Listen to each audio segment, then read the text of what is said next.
ভারতের সাধারণ নাগরিকদের সাথে আমাদের কোনো শত্রুতা নাই, কোনো বিদ্বেষ নাই, কিন্তু সাম্রাজ্যবাদীদের সাথে আমরা চোখে চোখ রেখে কথা বলতে চাই।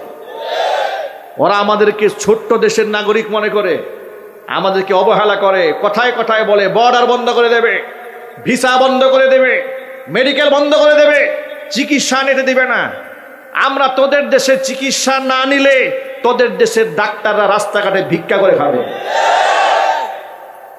আমরা তোদের দেশের ভিজিট ভিসা বন্ধ করলে আমরা ওই দেশে যদি ভিজিটে না যায়, টুরিস্ট এদেশের মুসলিমরা যদি ওই দেশে না যায়, তাহলে তোমার দেশের পর্যটন শিল্প এমনভাবে ধসে পড়বে, হোটেল ব্যবসায়ী এবং যারা ওই দেশের বিভিন্ন ব্যবসার সাথে জড়িত সবগুলা রাস্তায় ফুটপাতে ভিক্ষা করা ছাড়া কোনো উপায় থাকবে না। আপনার কি মনে হয় আমি ভুলভাল বলছি আপনাদের সামনে? একটু খোঁজ খবর নিয়ে দেখেন কেমনে কান্না শুরু করছে। ওরা বলে আমাদেরকে পিঁয়াজ দেবে না, পাগলের মাথা নষ্ট হয়ে গেছে। কথা বলেন ঠিক কিনা বলেন? বেটা তোদেরকে বলি, তোদের কেনা দাসী শেখ হাসিনা বর্তমানে বাংলাদেশে রাজত্ব করে না, বর্তমান রাজত্ব করছে গোটা পৃথিবীর বাসায় একটা মেধা, ডক্টর মোহাম্মদ ইউনূস। ডক্টর মোহাম্মদ ইউনূস গোটা পৃথিবীর এক শ্রেষ্ঠ মেধা, নোবেল বিজয়ী। ৮০ থেকে ৮৬ বছর বয়সের এই বয়োবৃদ্ধ মানুষটি যুগান্তকারী সিদ্ধান্ত নিয়েছে রাষ্ট্রের ক্রাইসিস মোমেন্টে। তারা দেশের বাঘা বাঘা রাজনীতিবিদ, সকল রাজনীতিবিদদের মুখপাত্রদেরকে নিজের ঘরে ডেকে নিয়ে পরামর্শ বৈঠকে তাদের কাছ থেকে সিদ্ধান্ত গ্রহণ করেছে। গোটা দেশের মধ্যে আলেম ওলামা, পীর বুজুর্গ সহ আলেম ওলামাদেরকে ডাক দিয়ে তাদের পরামর্শ নিয়েছে যাতে করে ধর্মীয় দাঙ্গা রাষ্ট্রের মধ্যে তৈরি না হয়। আমি আপনাদের উদাত্ত আহ্বান জানাচ্ছি, রাষ্ট্রের সংহতির জন্য, রাষ্ট্রের স্বাধীনতা সার্বভৌমত্ব রক্ষার জন্য যদি আলেম ওলামারা ঐক্যবদ্ধভাবে আমাদেরকে ডাক দেয়, সেই ডাকে জিহাদে অবতীর্ণ হতে প্রস্তুত আছেন কারা কারা? দুহাত দেখতে চায়। ওরা পরাধীন করে রেখে দিয়েছিল, মাহফিলগুলো স্বাধীন ছিল না। ওরা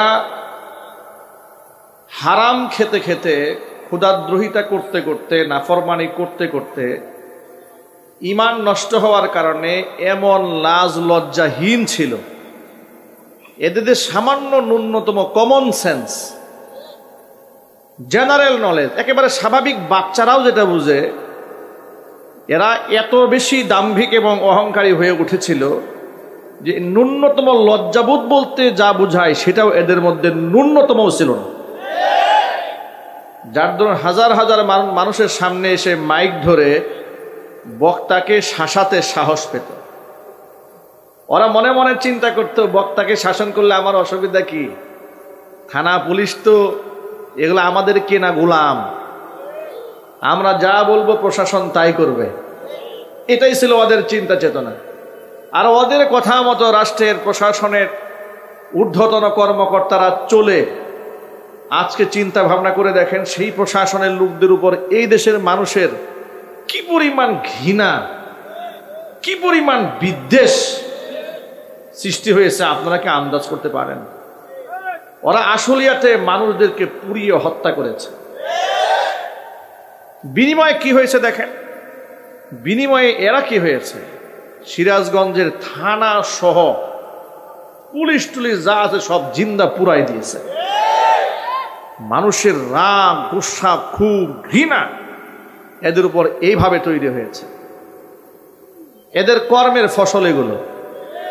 কথা বলেন ঠিক কিনা? যেটা বলে, এরা স্বাধীনভাবে আলেমদেরকে কথা বলতে দেয় নাই। এরা বক্তার সামনে থেকে মাইক কেড়ে নিয়েছে, লাথি মেরে বক্তার সামনে থেকে মাইক্রোফোন নিচে ফেলে দিয়েছে। রফিকুল ইসলাম মাদানী এক মাহফিলে দেখেছি, সে বলতেছিল, ভাই আমি মোনাজাত দিয়ে শেষ করে দেই, কারণ আপনি মোনাজাতও দিতে পারবেন না।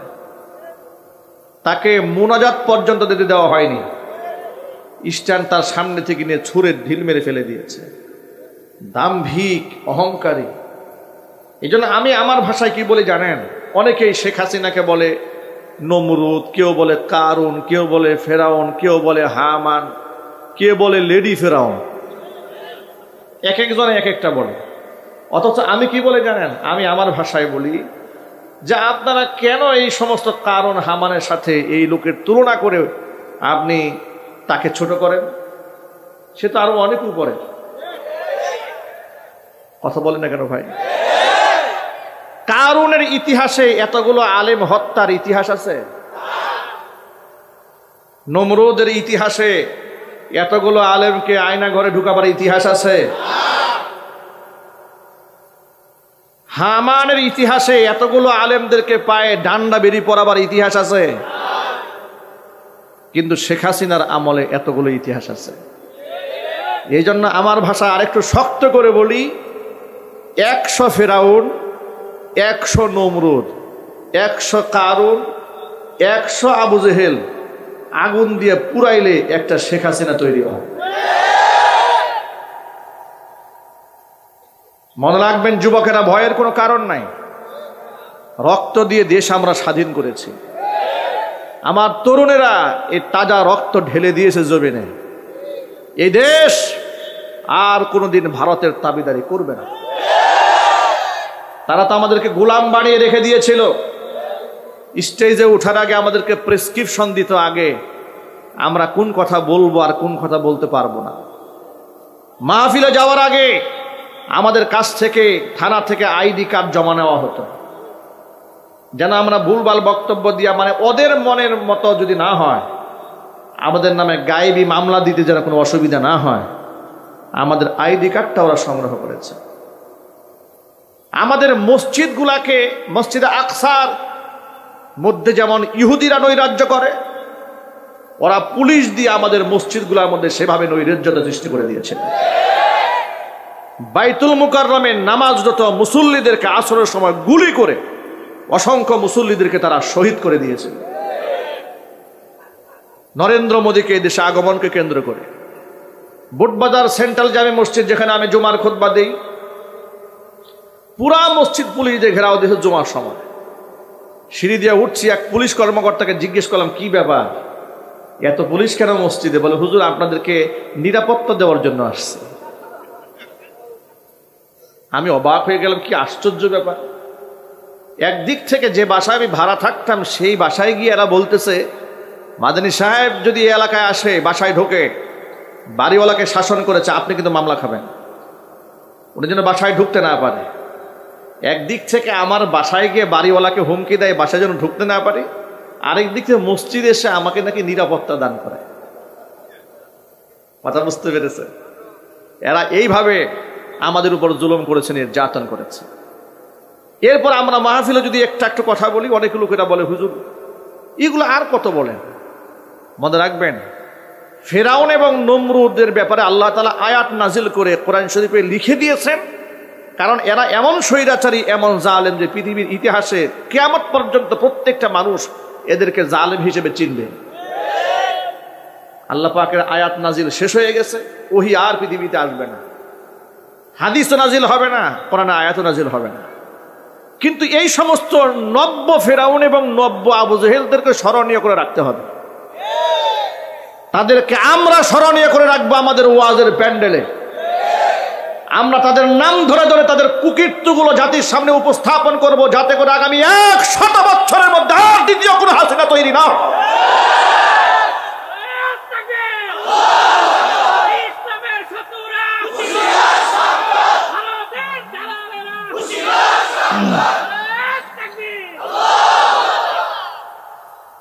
ওদের কাছে আমরা ছিলাম জঙ্গি, কথা বলেন, আমরা ছিলাম মৌলবাদ, আমরা ছিলাম প্রতিক্রিয়াশীল,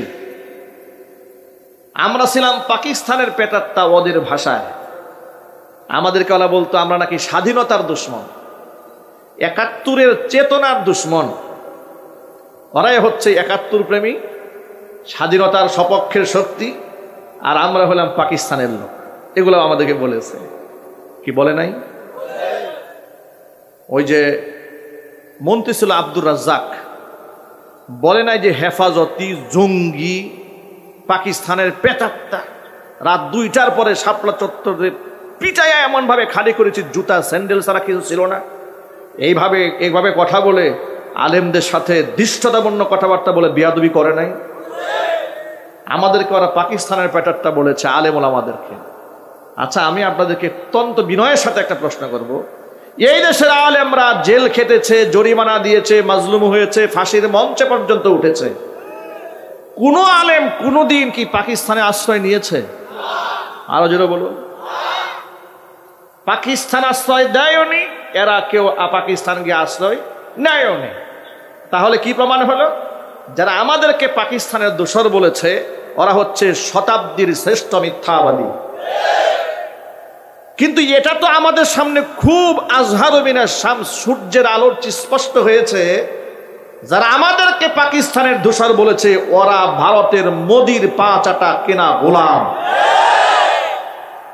যা তরুণ গোটা পৃথিবী স্বৈরাচারীর পক্ষ থেকে মুখ ফিরিয়ে নিয়েছে, তাকে আমেরিকা আশ্রয় দেয় না, লন্ডন আশ্রয় দেয় না, অথচ তার নিজের ভাতিজি সেই দেশের এমপি সেই দেশে আশ্রয় পায় না, দুবাই আশ্রয় পায় না, সৌদি আরবে আশ্রয় পায় না, কানাডা, জার্মান, ইংল্যান্ড সহ পৃথিবীর কোন রাষ্ট্র তাকে আশ্রয় দেয় না।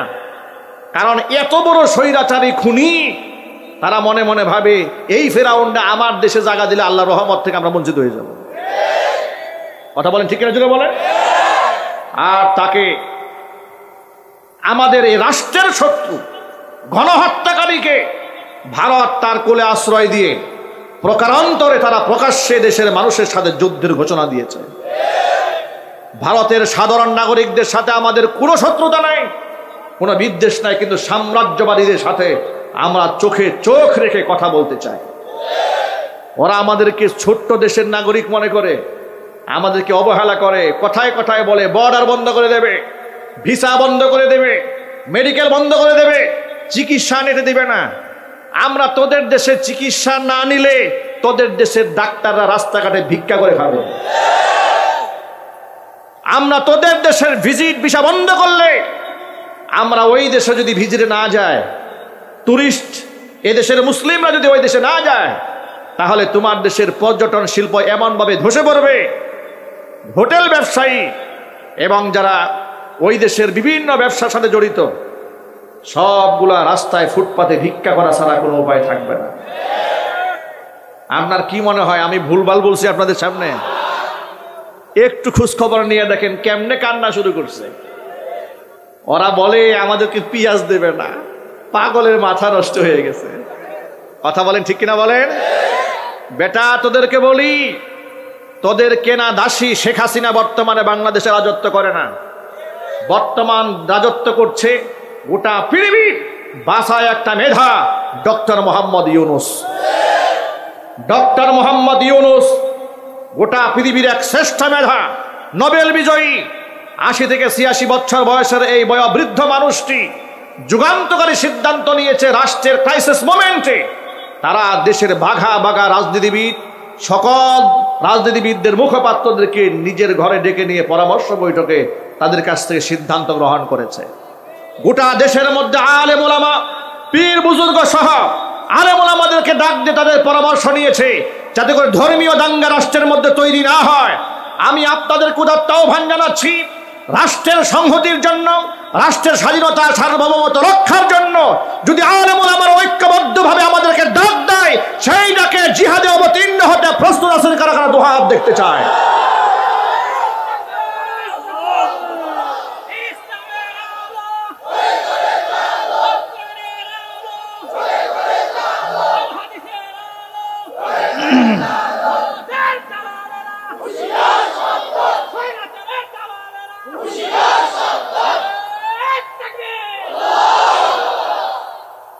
আপনাদের এলাকায় কাঠগড়াতে দাম্ভিক সেই লোকটি স্টেজে দাঁড়িয়ে আমাকে কি বলেছিল নিশ্চয় আপনাদের মনে থাকার কথা।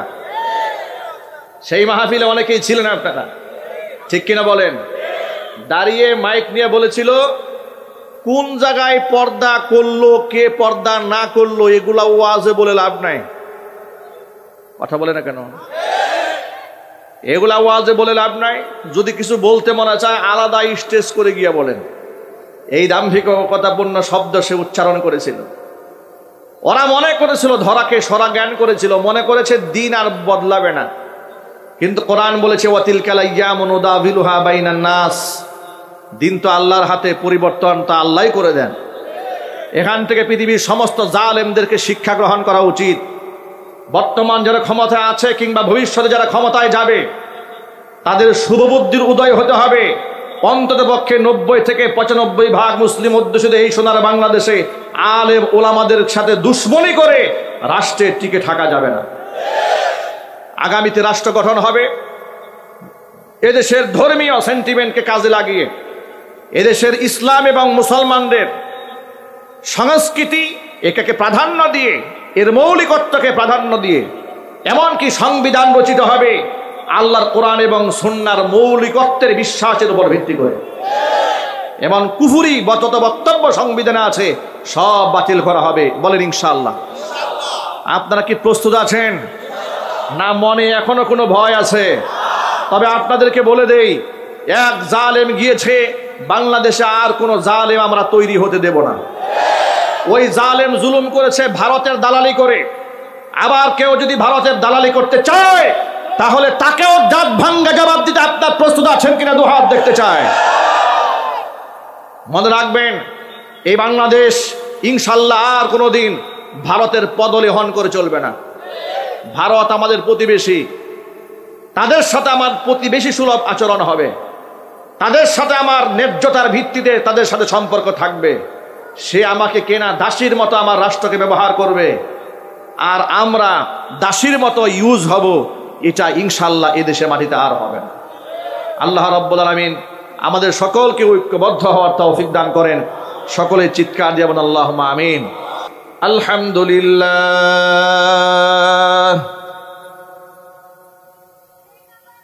আলহামদুলিল্লাহ নাহমাদুহু ওয়া নাস্তাঈনুহু ওয়া নাস্তাগফিরুহু ওয়া নু'মিনু বিহি ওয়া নাতাওয়াক্কালু আলাইহি ওয়া নাউযু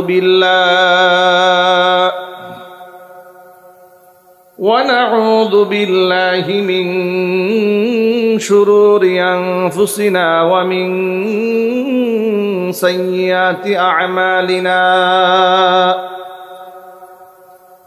من يهده الله فلا مضل له ومن يضلله فلا هادي له ونشهد أن لا إله إلا الله وحده لا شريك له ونشهد أن سيدنا ونبينا وحبيبنا وشفيعنا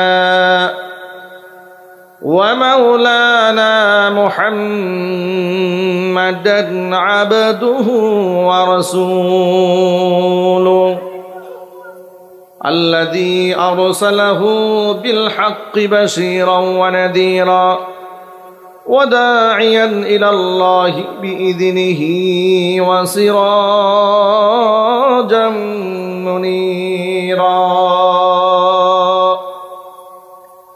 أما بعد فأعوذ بالله من الشيطان الرجيم بسم الله الرحمن الرحيم إن الله وملائكته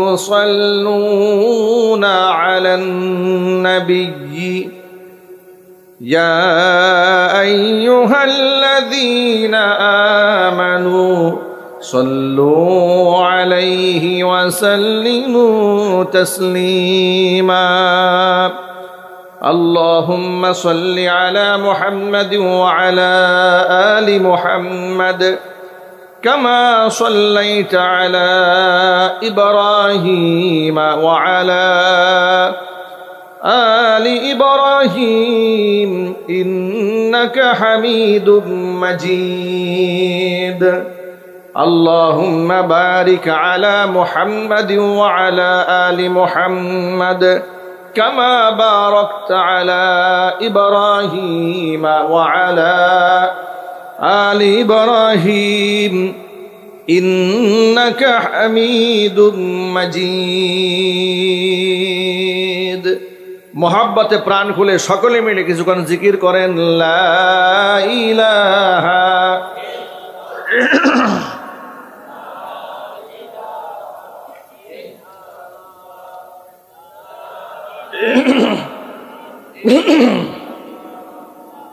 লা ইলাহা, জোরে মোহাব্বতে লা ইলাহা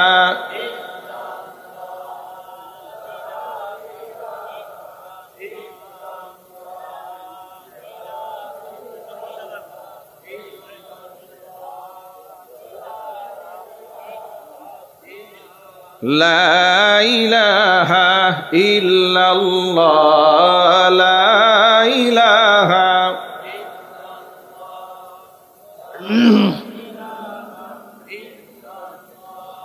লা ইলাহা ইল্লাল্লাহ মুহাম্মাদুর রাসূলুল্লাহ সাল্লাল্লাহু আলাইহি ওয়াসাল্লাম। ঐতিহ্যবাহী ঢাকা আশুলিয়া সরকার বাড়ি দুর্গাপুর বাইতুল মামুর জামে মসজিদের উদ্যোগে আয়োজিত বার্ষিক ওয়াজ ও দোয়া মাহফিলের শেষ অধিবেশনের সম্মানিত সভাপতি হাজী মোহাম্মদ ফজলুল হক পালোয়ান, বিশিষ্ট সমাজসেবক কাঠগড়া। আল্লাহ রাব্বুল আলামিন তার নেক হায়াত দারাজ করুন। ইতোমধ্যে আপনাদের সামনে আমাদের সামনে এসে উপস্থিত হয়েছেন আজকের বার্ষিক ওয়াজ ও দোয়া মাহফিলের সম্মানিত প্রধান অতিথি, সাবেক এমপি ঢাকা 19, জননন্দিত জননেতা ডাক্তার দেওয়ান মোহাম্মদ সালাউদ্দিন বাবু। আল্লাহ রাব্বুল আলামিন তারও নেক হায়াত দারাজ করুন। তার রাজনৈতিক দূরদর্শিতাকে আল্লাহ রাব্বুল আলামিন বৃদ্ধি করে দিন। জনগণের একনিষ্ঠ খাদেম হিসেবে, সেবক হিসেবে কাজ করতে পারেন সেই তৌফিক আল্লাহ রাব্বুল আলামিন তাকে দান করুন। আমরা আজকে কোরআনে কারীমের ময়দান থেকে তার জন্য আমরা এই দোয়া করছি। সমাজপতি যারা হন সমাজের, তারা আল্লাহর কাছে অনেক সম্মানিত ব্যক্তি। সমাজপতিরা অনেক গুরুত্বপূর্ণ পার্সন ইসলামের দৃষ্টিতেও, যার দরুন কাল হাসরের মাঠে যে 60 শ্রেণীর মানুষকে আল্লাহ রাব্বুল আলামিন আরশের ছায়াতলে স্থান দেবেন, এই ব্যাপারে হাদিস বর্ণনা করতে গিয়ে হযরত আবু হুরায়রা রাদিয়াল্লাহু তাআলা আনহু বলেছেন, নবী করিম সাল্লাল্লাহু আলাইহি ওয়াসাল্লাম 7 জন ব্যক্তির কথা বলেছেন যে আল্লাহর আরশের ছায়া ছাড়া যেদিন আর কোনো ছায়া থাকবে না, সেদিন সর্বপ্রথম আল্লাহ রাব্বুল আলামিন এই পৃথিবীর ন্যায়পরায়ণ শাসকদেরকে তার আরশের ছায়াতলে স্থান দেবেন। সুতরাং ন্যায়পরায়ণ শাসক যারা হবে তাদের অনেক মর্তবা, অনেক মর্যাদা। এটা এমপি, মন্ত্রী, মেম্বার, চেয়ারম্যান, কাউন্সিলর, এলাকার ইমাম সাহেব, খতিব সাহেব থেকে শুরু করে যত প্রকারের লিডার আছে, সমস্ত লিডার যদি ইনসাফগার হয়, আল্লাহ পাক তাদেরকে আরশের ছায়াতলে স্থান দেবে।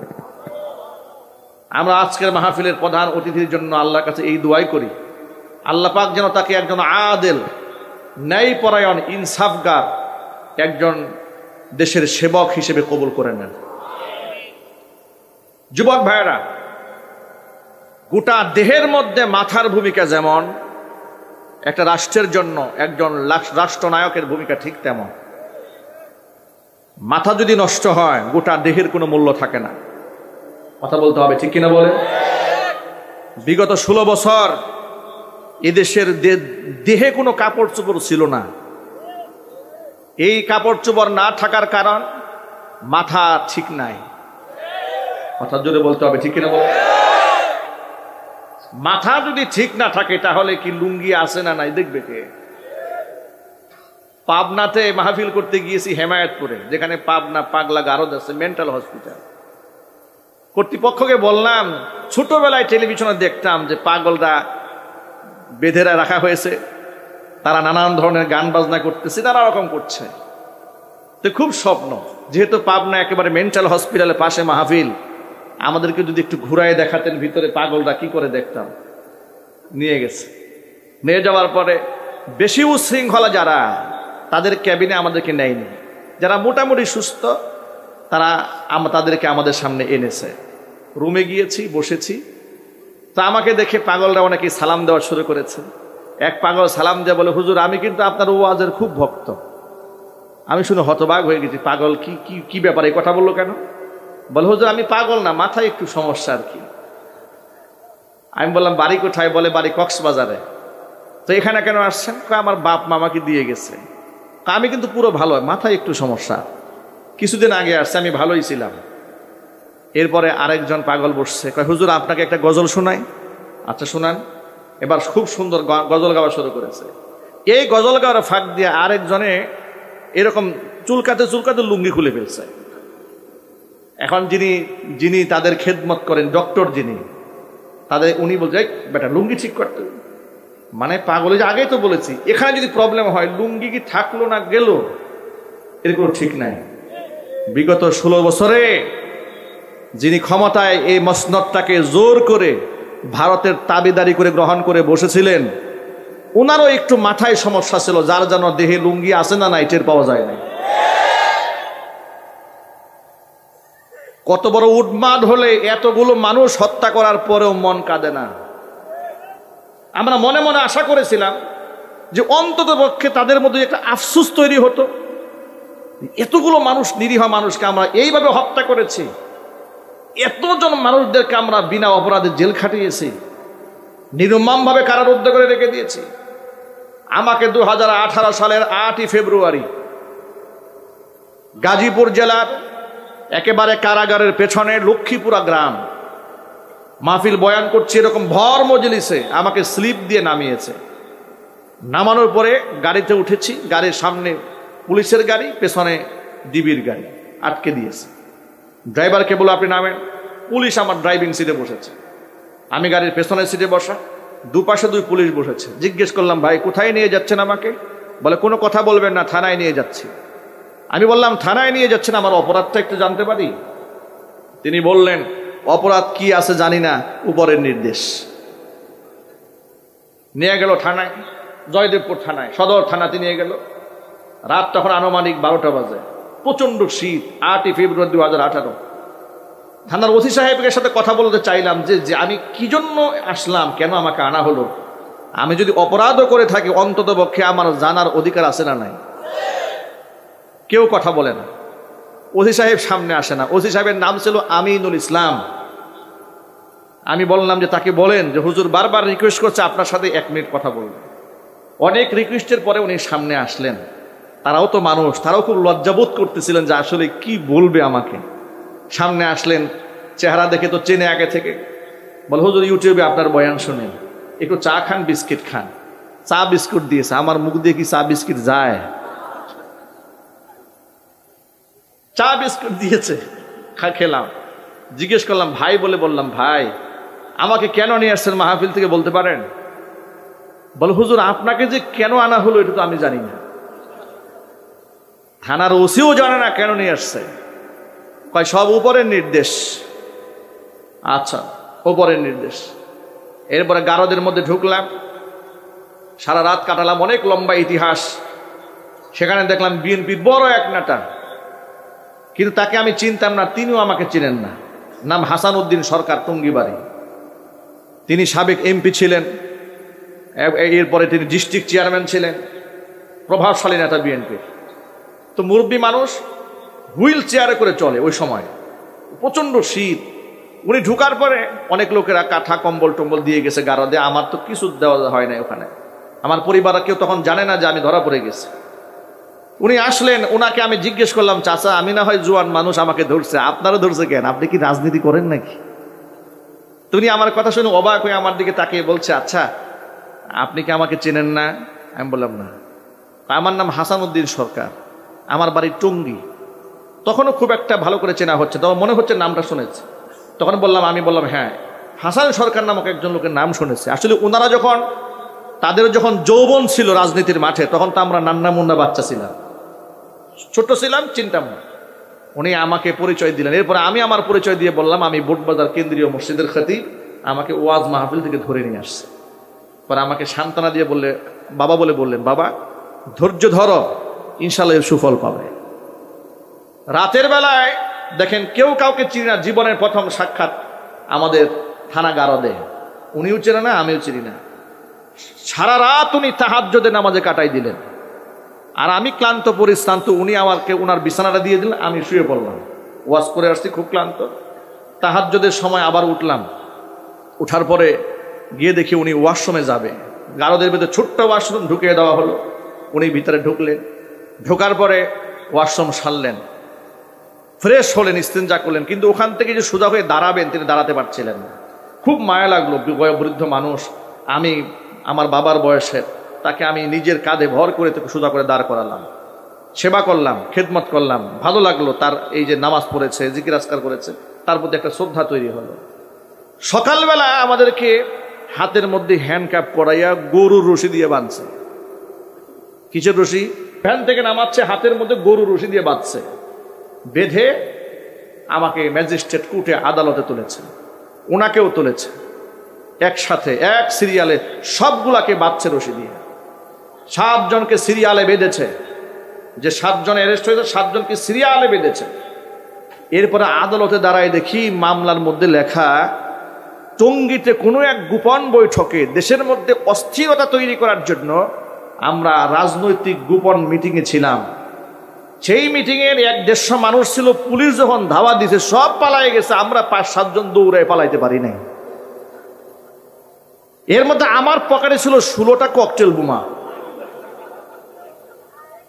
এটা আবার মামলার রিকভারি দেখিয়েছে আদালতে, এই বোমাগুলো আমাদের কাছে পাওয়া গেছে। হাসান সরকার আমার মামলার 7 নাম্বার আসামি, বিএনপির এমপি, আমি হলাম 1 নাম্বার আসামি। আপনারা হাসতেছেন ভাই, হাসেন। এই হাস্যকর কাজগুলাই স্বৈরাচারী 16 বছর করেছে। এটা মাত্র একটা ছোট্ট কাহিনী শুনেছি আপনাদের, এমন হাজারো নাটক করা সাজিয়ে দেশের সম্মানিত ব্যক্তিদেরকে অসম্মান করেছে, লাঞ্ছিত করেছে। এই জন্য আল্লাহ পাক সবচেয়ে বড় জুতার বাড়ি ওকে দিয়ে ঘাড় ধাক্কা দিয়ে দেশ থেকে তাড়িয়ে দিয়েছে। মনে রাখবেন, এগুলা করে কোনোদিন ক্ষমতায় টিকে তা যায় না। আলেমরা আল্লাহর ওলি, কথা বলেন ঠিক কিনা বলেন? আলেমরা ঘুষ দেয় না, ঘুষ খায় না, হারাম খায় না, মানুষদেরকে হালাল হারামের তালিম দেয়। আলেমদের জন্য সমুদ্রের মৎস্যকুল পর্যন্ত দোয়া করে। আর সেই আলেমদেরকে তারা বানিয়েছিল জঙ্গি, কথা বলেন?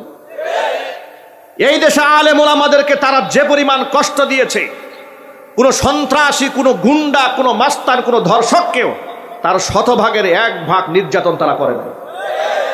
আলেমদেরকে যে নির্যাতন করেছে, ডান্ডা বেরি পায়ের মধ্যে পড়িয়ে পড়িয়ে, হাত করা পড়িয়ে পড়িয়ে, গরুর রশি দেয়া বেঁধে বেঁধে আদালতে আনা হতো, হুইল চেয়ারে করে আনা হতো, পিঠাইয়া এক একজনকে উল্টা করে ঝুলিয়েছে, 20 ঘন্টা 22 ঘন্টা পিঠ মুড়া দিয়ে আটকাই রেখেছেন। খালেদ সাইফুল্লাহ আইয়ুবীর মতো একটা নরম মানুষ, হাতের মধ্যে রড ঢুকানো ছিল, অ্যাক্সিডেন্টে হাত ভিতর থেকে পুষ বের হতো, তারপরও জামিন দিত না। এভাবে আলেমদেরকে তারা কষ্ট দিয়েছে। এরকম ইতিহাস বলতে গেলে এই এখন শুরু করেছি, ফজর পর্যন্ত চলবে, স্বৈরাচারের কুকর্মের ফিহরিস্তি শেষ হবে। কয়েকটা এক্সাম্পল আপনাদের সামনে দিয়েছি শুধু বোঝাবার জন্য, যে এই ধরনের শেখ হাসিনার মতো স্বৈরাচারী যেন এই মাটিতে আর কোনদিন তৈরি না হয়। আমরা ইনশাল্লাহ এখন থেকে মোকাবেলা করব। তারা তো পরিকল্পিতভাবে আমাদের ভারতের গোলাম বানিয়ে দিয়েছিল। আমরা ভারতের গোলাম নই, আমরা ভারতের প্রতিবেশী হয়ে থাকতে চাই।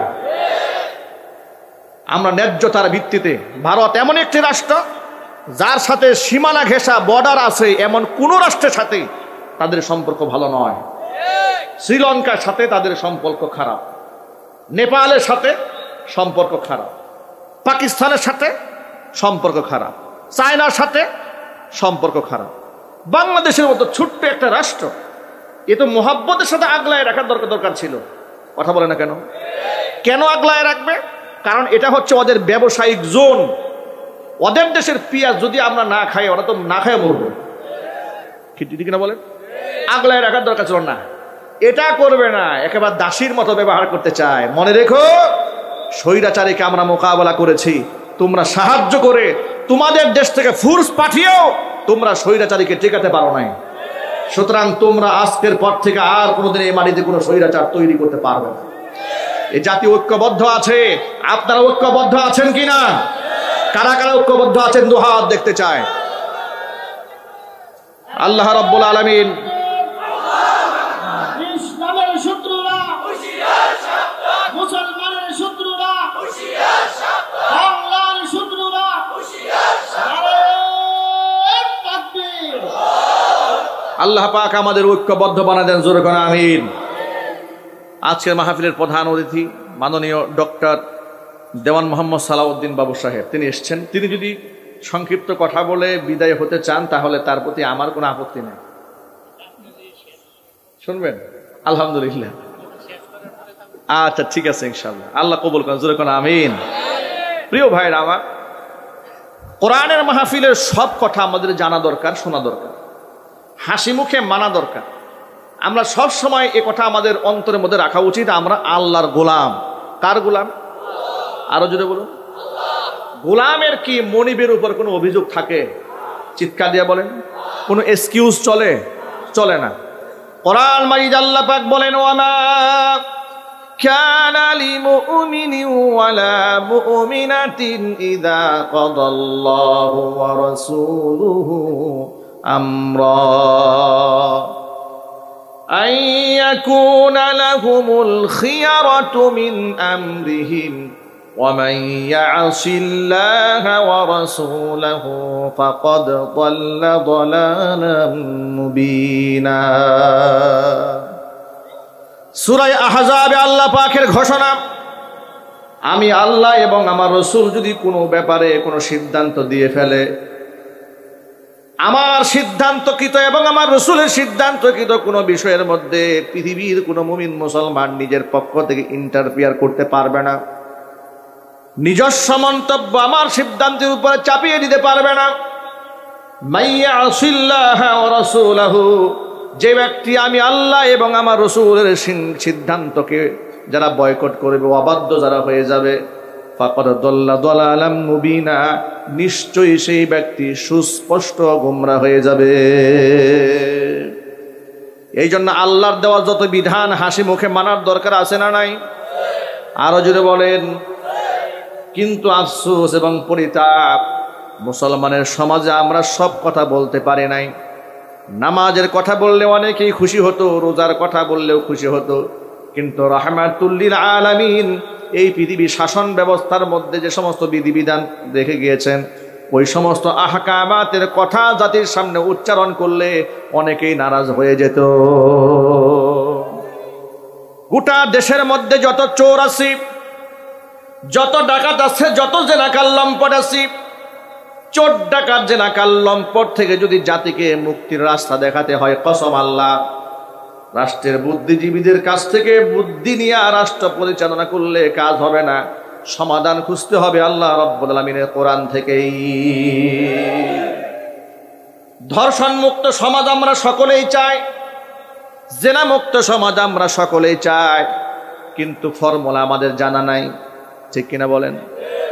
ফর্মুলা নিয়ে এক একজন এক এক কথা বলে।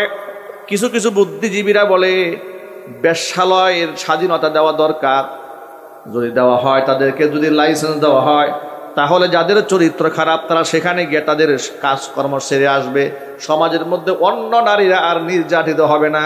জোরে জোরে কন্যা নাউজুবিল্লাহ। এই ধরনের বুদ্ধি দুনিয়ার কোনো লম্পট তার কাছ থেকে যদি নেওয়া হয়, রাষ্ট্র থেকে কোনো দিন জিনা ব্যভিচার দূর হবে না। কসম আল্লাহ, রাষ্ট্র থেকে জিনা ব্যভিচার সেদিন দূর হয়ে যাবে। আল্লাহ তাআলা নারীদের যে পর্দার বিধান দিয়েছেন আর পুরুষের জন্য চোখের যে পর্দার বিধান দিয়েছেন, সেটা যদি সমাজে বাস্তবায়ন করা যায়, রাষ্ট্র থেকে জিনা ব্যভিচার এমনিতেই দূর হয়ে যাবে। আমার মা বোনদেরকে আল্লাহ তাআলা প্রেসক্রিপশন দান করেছেন, জুড়ে কোন সুবহানাল্লাহ। সূরা আহজাব আল্লাহ পাক স্পষ্ট ঘোষণা, ইয়া আইয়ুহান নাবিয়্যু কুল লিআজওয়াজিকা ওয়া বানাতিকা ওয়া নিসাইল মুমিনিনা ইউদনিনা আলাইহিন্না মিন জালাবিবিহিন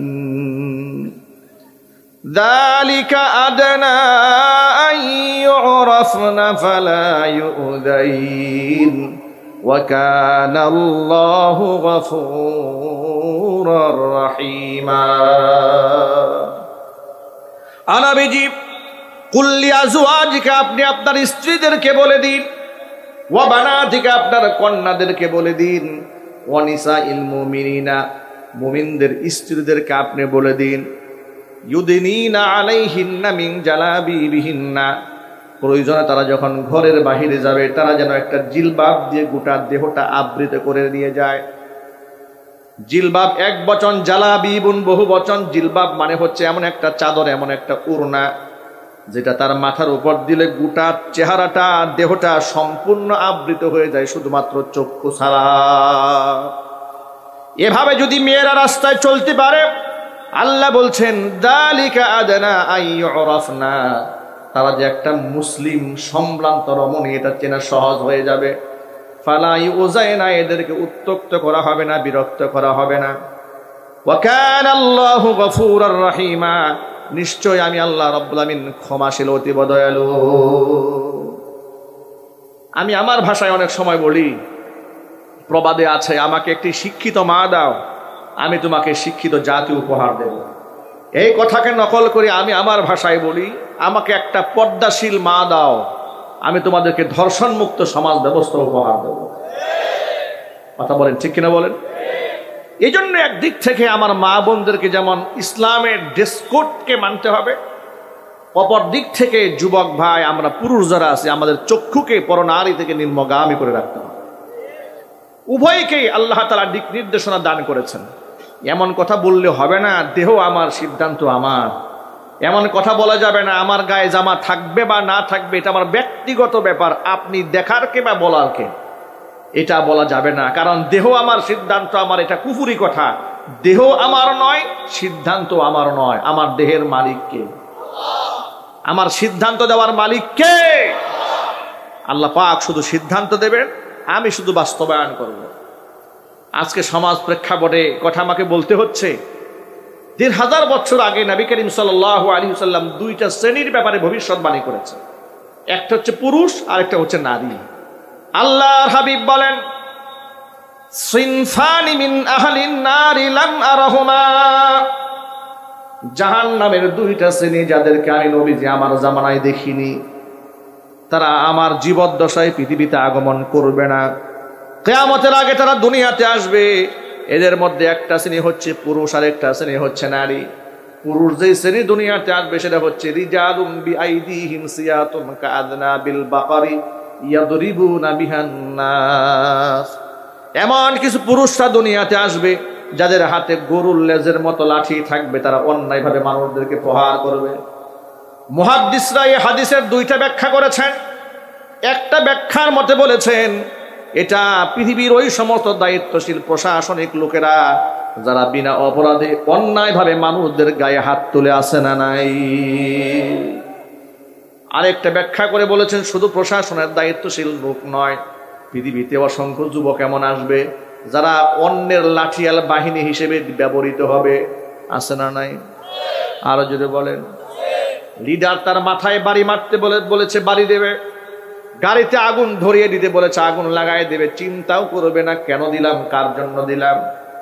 খবরদার যুবকেরা মনে রাখবেন, আল্লাহ রাব্বুল আলামিন আমাকে বিবেক দিয়েছেন, বুদ্ধি দিয়েছেন, আর সৎ ব্যক্তির সান্নিধ্য গ্রহণ করতে বলেছেন। কেউ আমাকে অন্যায় কাজ করতে বললেই আমি করব না। তার কারণ হলো অন্যায় করার কারণে দুনিয়াতেই যদি বিপদ হয়, বড় লিডাররা তাদের কর্মীদের দিকে ফিরে তাকায় না। তার বড় দৃষ্টান্ত হচ্ছে স্বৈরাচারী হাসিনা। সে যখন দেশ থেকে পালায়ে গেল চোরের মতো, অসংখ্য নেতা কর্মীদেরকে বাংলাদেশের বিপদের মুখে ঠেলে দিছে, তাদের কথা চিন্তাও করে নাই। তার ৫,৫০০ বুদ্ধিজীবী, তার একটা ছেলে আছে, কথা বলে না কেন? এই বুদ্ধিজীবীর নাম হচ্ছে ৫,৫০০ বুদ্ধিজীবী। এই ৫,৫০০ বুদ্ধিজীবী বলতেছে যে আমার মা চলে আসছে, আপনাদের দেশের কি হবে, আপনাদের নেতা কর্মীদের কি হবে, এগুলো আমার মায়ের দেখার বিষয় না। বলে নাই? আপনি বলেন, সে বলতেছে আপনাদের কি হবে, এগুলো আমার মায়ের দেখার বিষয় নয়। আর আপনি তাকে বলেন জাতির মাতা, আবার তার বাপরে বলেন জাতির পিতা। পাগলের কি মাথা নষ্ট হয়েছে নাকি? কাকে যে জাতির পিতা বানাচ্ছে তার মেয়েকে জাতির মাথা বানায় দিচ্ছে, সম্পর্কেও বোঝে না, এত পাগল হয়েছে। আর কথা বলেন ঠিক কিনা বলেন? সুতরাং যুবকেরা, দুনিয়াতেই বিপদে পড়লে নেতা তার কর্মীকে চেনে না, তাহলে হাসরের ময়দানে অবস্থা কি হবে একটু আন্দাজ করতে পারেন? অনেক রাত হয়ে গেছে ভাই, আপনাদের কষ্ট হচ্ছে? হাদিস থেকে সত্য একটা গল্প শোনায় আপনাদেরকে, কষ্ট না হলে। নবী করিম সাল্লাল্লাহু আলাইহি সাল্লামের জামানায় মক্কাতুল মুকাররমার বিশিষ্ট একজন ব্যবসায়ী ছিল, বড় মাপের ব্যবসায়ী। নাম ছিল উকবা ইবনে আবি মুঈত। অনেক উচ্চমানের ব্যবসায়ী, কিন্তু ইসলাম ধর্ম গ্রহণ করে নাই। পৃথিবীর বিভিন্ন অঞ্চলে ব্যবসা বাণিজ্য করে লভ্যাংশের টাকা নিয়ে যখন মক্কায় ফিরে আসতো, তার একটা সিস্টেম ছিল, এলাকার সম্ভ্রান্ত ব্যক্তিদেরকে নিজের বাড়িতে দাওয়াত দিয়ে খাওয়াতো। বিশিষ্ট লোকদেরকে একবার নিজের বাড়িতে দাওয়াত দিয়েছে, এমন সময় বিশিষ্ট নামের তালিকায় মুহাম্মদ সাল্লাল্লাহু আলাইহি সাল্লামের নাম থাকবে কিনা জোরে বলেন? মক্কায় যদি বিশিষ্ট লোকদের তালিকা করা হয়, সেই নামের তালিকায় আমার নবীর নাম থাকবে না? থাকবে। বাধ্য হয়ে রাসূলুল্লাহর নাম লিখেছে। আল্লাহু আকবার বলেন। আল্লাহর নবী মুশরিকের দাওয়াত কবুল করেছে। দাওয়াত কবুল করার পরে তার বাড়ি গেছি, দস্তরখানা সামনে নিয়ে খাবার যখন সরবরাহ করা হয়েছে, আল্লাহ নবী সাল্লাল্লাহু আলাইহি সাল্লাম খুব ভালো করে জানেন আরব দেশের মধ্যে আতিথেয়তার গুরুত্ব অপরিসীম। কোনো মেহমান খাবার না খেয়ে উঠে গেলে মেজবান এটা সহ্য করতে পারে না, এটা তাদের পারিবারিক বংশীয় ঐতিহ্য। আল্লাহ নবী এটাকে কৌশল হিসেবে গ্রহণ করলেন। উকবা ইবনে আবি মুঈতকে ডাক দিয়ে বলছে, উকবা, তোমার খানা আমি গ্রহণ করব না, আমি তোমার মেহমান বলে হ্যাঁ, তুমি আমার মেজবান বলে হ্যাঁ।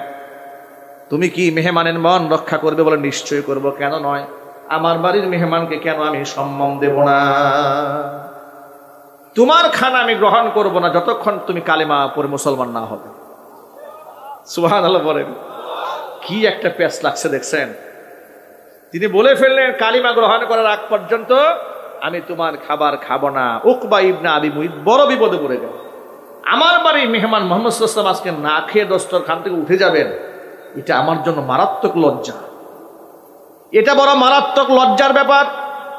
উপস্থিত সকল লোকদের সামনে হুজুরকে ডাক দিয়ে বলে, মুহাম্মদ, আপনি যদি আমার খাবার না খেয়ে চলে যান, আমার জন্য এর চেয়ে বড় লজ্জার কিছু নাই। আমি উপস্থিত সকল মানুষের সামনে ঘোষণা দিয়ে দিলাম, লা ইলাহা ইল্লাল্লাহ মুহাম্মাদুর রাসূলুল্লাহ সাল্লাল্লাহু আলাইহি ওয়াসাল্লাম। চতুর্দিক থেকে মক্কাতুল মুকাররমায় আওয়াজ পৌঁছায় গেল। উকবা ইবনে আবি মুঈত প্রভাবশালী কাফেরদের লিডার, সে কালিমা পড়ে মুসলমান হয়ে গেছে।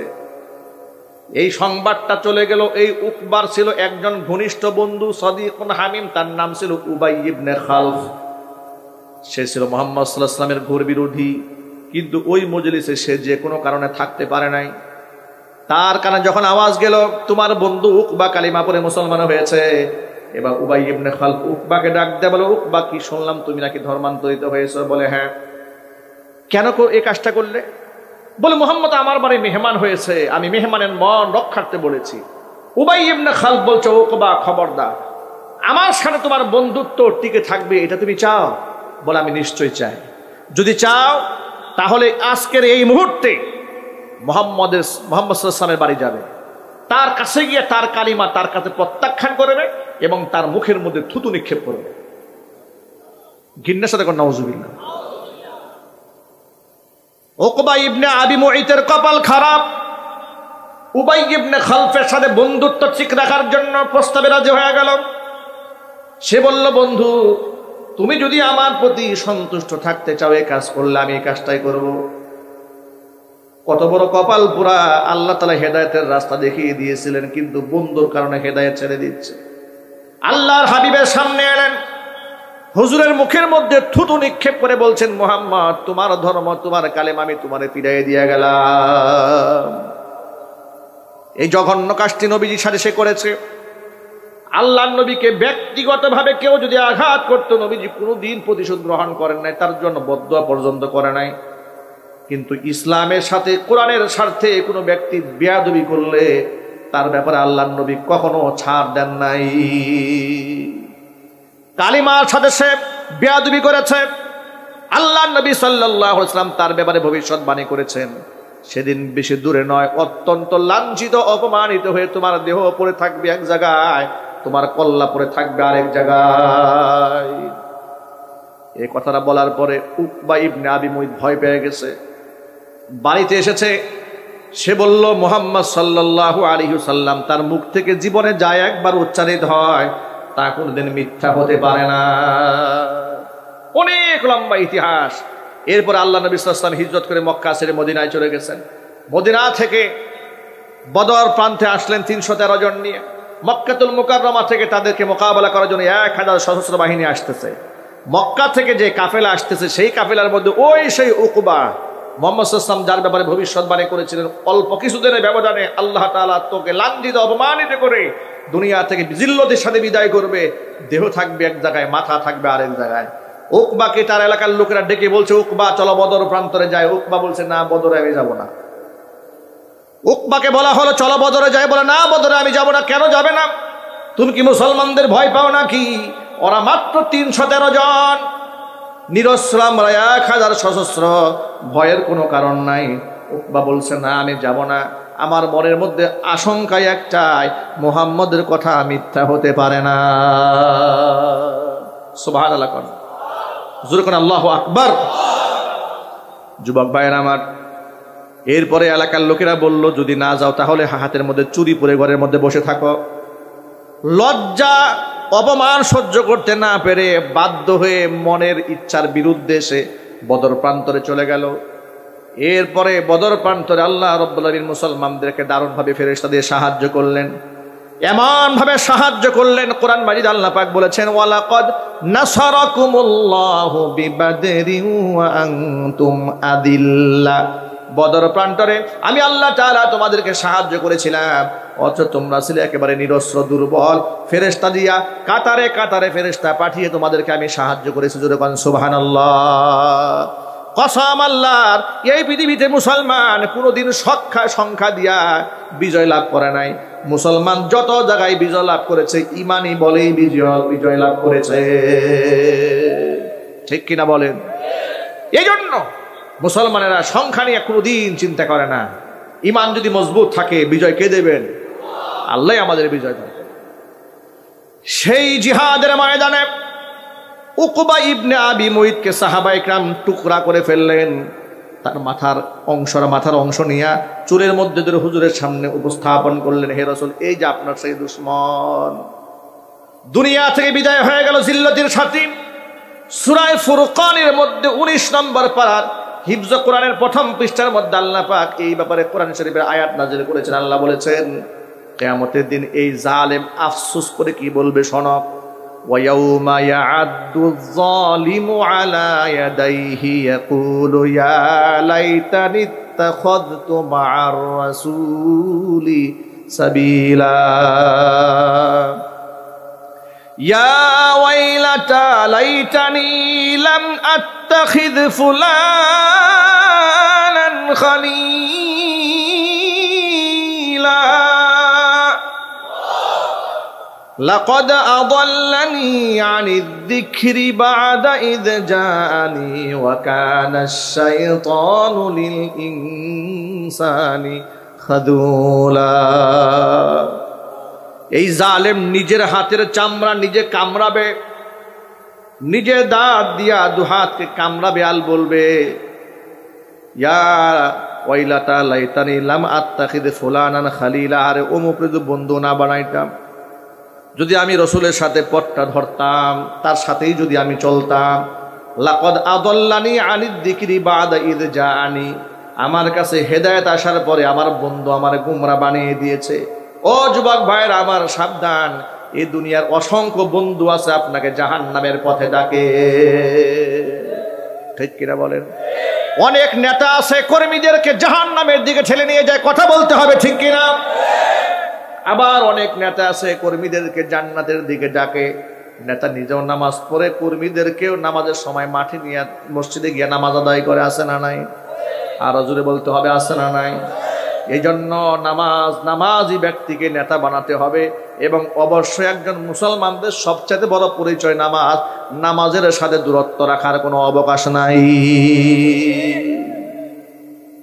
যে হাদিসটা বলতে গিয়ে ঘটনা আপনাদের সামনে উপস্থাপন করেছি, আল্লাহর হাবিব বলেন কিয়ামতের আগে এমন কিছু যুবকরা আসবে যারা লাঠিয়াল বাহিনী হবে, অন্যের হাতের পুতুল হবে, অন্যায়ভাবে মানুষদেরকে প্রহার করবে। আমার সামনে যত যুবকেরা আছে, যুবকেরা আল্লাহর কসম করে বলি, আমার কবরে আমি একা যাব, আপনার কবরে আপনি একা যাবেন, কোনো বন্ধু বান্ধব যাবে না, ঠিক কিনা বলেন? আমার আমল আমাকেই করে যেতে হবে, অন্য কেউ করে দেবে না। সুতরাং আমি যদি এখানে পাপাচার করি তার হিসাব আমাকে পাই টু পাই রবের সামনে চুকায় দেওয়া হবে। এই যৌবনকালের বাহাদুরি চলবে না। আমাদের সামনে যে সমস্ত বৃদ্ধ বাবারা বসে আছেন, এক সময় তারা শক্তি সামর্থ্যের দিক থেকে আমাদের চাইতে আরো বেশি শক্তিশালী ছিল, ঠিক কিনা বলেন? তারা আজকে বয়সের ভারে মজ্জমান হয়েছে, দুর্বল হয়ে পড়েছে, লাঠি ভর করে তারা চলে। সুতরাং যৌবন চিরদিন টিকবে না। এই জন্য রাসূল বলেছেন 5টা প্রশ্নের ব্যাপারে সাবধান হয়ে যাও। লা তাজালু কদম ইবনি আদম হাত্তা ইউসআল আন 50। 5টা প্রশ্নের সম্মুখীন হওয়ার আগ পর্যন্ত আদম সন্তান এক কদম ময়দান থেকে পা সরাতে পারবে না। 1 নাম্বার প্রশ্ন আন উমরিহি ফিমা আফনা, জীবন কোন কাজে ব্যয় করেছিল, জবাব দাও। 2 নাম্বার প্রশ্ন হচ্ছে ওয়ান শাবাবিহি ফিমা আবলা, যৌবনকাল কোথায় ব্যয় করেছো, জবাব দাও। 3 নাম্বার প্রশ্ন হচ্ছে ওয়ান মালিহি মিম্মা তাসাবা, সম্পদ কোন উৎস থেকে উপার্জন করেছিল, জবাব দাও। 4 নাম্বার প্রশ্ন হচ্ছে ওয়া ফিমা আনফাকা, উপার্জিত সম্পদ তুমি কোন জায়গায় ব্যয় করেছিলে, জবাব দাও। 5 নাম্বার প্রশ্ন হচ্ছে ওয়া মাযা আমিলা ফিমা আলিমা, বান্দারে ইলম যতটুকুন হাসিল করেছিলে তদ অনুযায়ী কতটুকুন তুমি আমল করেছিলে, জবাব দিতে হবে রবের সামনে। এই জন্য আমরা আমাদের যৌবনকালে কোনোদিন অন্যায় লাঠিয়াল বাহিনী হব না। আমরা বলি ইনশাআল্লাহ। লাঠি যদি হাতে ধারণ করতে হয় তো ইসলামের জন্য ধারণ করব, যদি ধারণ করতে হয় রাষ্ট্রের জন্য ধারণ করব। কথা বলতে হবে, ঠিক কিনা বলেন? ধারণ যদি করতে হয় সাম্রাজ্যবাদীর শক্তিকে রুখে দেওয়ার জন্য আমরা অস্ত্র ধারণ করব। যদি লাঠি হাতে ধারণ করতে হয়, মিসাইল ধারণ করতে হয়, ধারণ করব। ইসকনের জঙ্গি সদস্যদের সাথে আমরা মোকাবেলা করাই ছাড়বো। কথা বলতে হবে, ঠিক কিনা বলেন? আমার যুবক ভাইরা সাবধান। আল্লাহর হাবিব বলেন অন্যায় লাঠিয়াল বাহিনী যারা হবে এই সমস্ত পুরুষরা জাহান্নামী। এরপরে নবীজি নারীদের কথা বলেছেন। 2 নম্বরে হুজুর বলেন নিসাউন, এমন কিছু মহিলা কিয়ামতের আগে দুনিয়াতে আসবে, কাসিয়াতুন আরিয়াতুন, পোশাক পরেও তারা উলঙ্গই থেকে যাবে। পোশাক পরে মানুষ কেমনে উলঙ্গ থাকে, মুহাদ্দিসরা 2টা ব্যাখ্যা করে বলেছেন।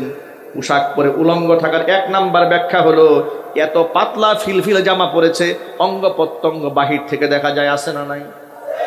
2 নাম্বার ব্যাখ্যা হচ্ছে পাতলা জামা পরে নাই, জামা পরেছে মোটা, কিন্তু এত টাইট ফিট পরেছে দেহের অঙ্গ প্রত্যঙ্গের ভাঁজ বাহির থেকে স্পষ্ট বোঝা যায়। ওই রকম পোশাক পরেও মানুষ উলঙ্গই থেকে যায়। নারীদের জন্য এমন পোশাক পরা হালাল না হারাম? আরো জোরে বলেন। আল্লাহর নবী আরেকটু অ্যাডভান্স করে বলেন এটা হচ্ছে 1 নাম্বার আলামত।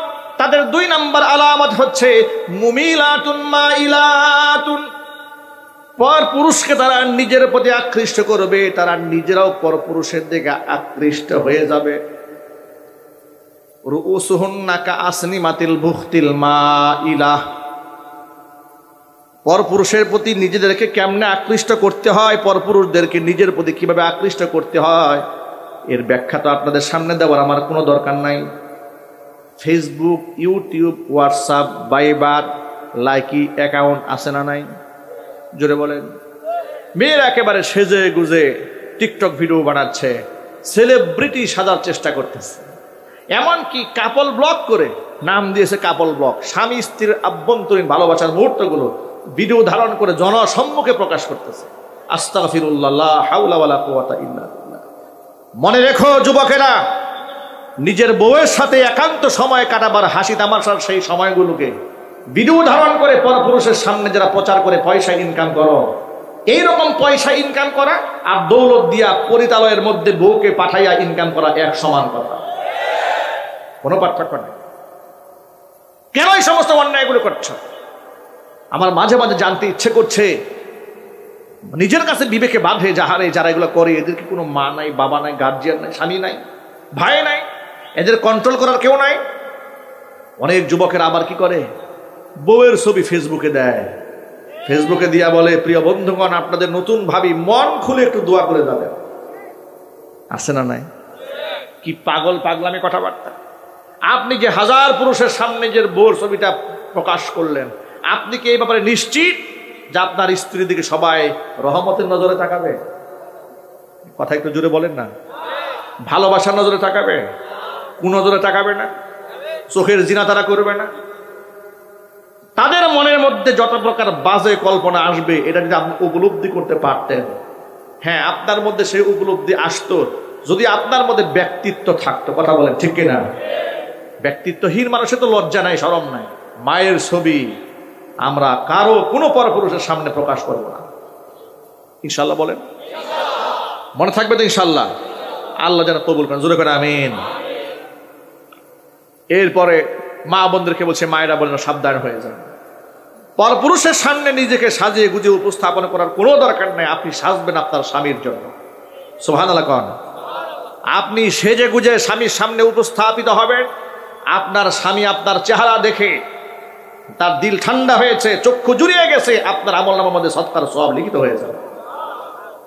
পরপুরুষের জন্য সাজবেন না, হারাম। আল্লাহ পাক মা বোনদের বোঝার তৌফিক দান করেন। আল্লাহর হাবিব বলেন, এরপরে এই মহিলাদের আরেকটা আলামত হচ্ছে, রুউসুহুন্না কাসনিমাতিল বুখদিল মাইলা, এদের মাথার হেয়ার স্টাইল হবে, চুল হবে উটের কুজের মতো উঁচা, উটের যে ঘাড়ের মধ্যে কুচ থাকে উঁচা, এরা মাথার তালুর মধ্যে খুপা বাঁধবে, উঁচা করে রাখবে। আছে না নাই? হারাম। এগুলা যারা করে, এদের ব্যাপারে রাসূলুল্লাহ বলেছেন, লা ইয়াদখুলুল জান্নাতা, ওরা জান্নাতে যাবে না। ওয়ালা ইয়াজিদনা রিহাহা, জান্নাতের খুশবু নাকের মধ্যে পাবে না। নাউযু বিল্লাহি মিন যালিক। আমরা কি জাহান্নামী হতে চাই? আমার মা বোনদেরকে জাহান্নামী বানাতে চাই?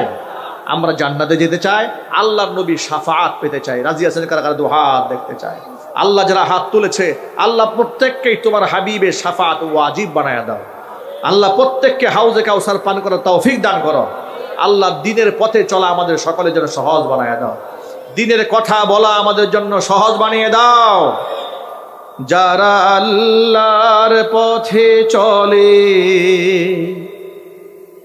আল্লাহর কথা বলে, আল্লাহকে ভালোবেসে সপেছে জীবন, তাদের কিসের ভয়, কে করে পরাজয়, শহীদি তামান্নাতে নাচে তার মন। ঠিক কিনা বলেন? যারা আল্লাহর পথে চলে, আল্লাহর কথা বলে, আল্লাহকে ভালোবেসে সপেছে জীবন, তাদের কিসের ভয়, কে করে পরাজয়, শহীদি তামান্নাতে নাচে তার মন।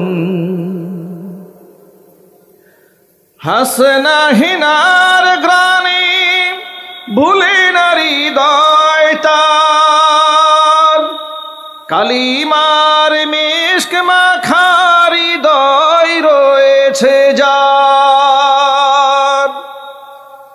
হাসনা হিনার গ্রানে ভুলে না হৃদয় তার, কালিমার মিশক মাখা হৃদয় রয়েছে যার। সব পিছু টান ভুলে জিহাদের পথে চলে, সব পিছু টান ভুলে জিহাদের পথে চলে, সে তো তার ঈমান বলে। যারা আল্লাহর পথে চলে, আল্লাহর কথা বলে, আল্লাহকে ভালোবেসে সপেছে জীবন, তাদের কিসের ভয়, কে করে পরাজয়, শহীদি তামান্নাতে নাচে তার মন। যারা আল্লাহর পথে চলে, আল্লাহর কথা বলে, আল্লাহকে ভালোবেসে সপেছে জীবন, তাদের কিসের ভয়, কে করে পরাজয়, শহীদি তামান্নাতে নাচে তার মন। আল্লাহর পথে কথা বলার, আল্লাহর পথে চলার তৌফিক আমাদের দান করেন। আপনাদের সকলের জন্য একটা সুসংবাদ দিচ্ছি, রমজান আসলে দেশ বিদেশের অসংখ্য ভাইরা বোনেরা আমাদের কাছে ফোনে মাসআলা জানার জন্য বিরক্ত করে ফেলেন। এই জন্য আমার লিখিত একটি বই বের হয়েছে আলহামদুলিল্লাহ, রমজান কেন্দ্রিক আধুনিক পদ্ধতিতে রমজানের মাসায়েল, কোরআন হাদিস ফিকহের কিতাবের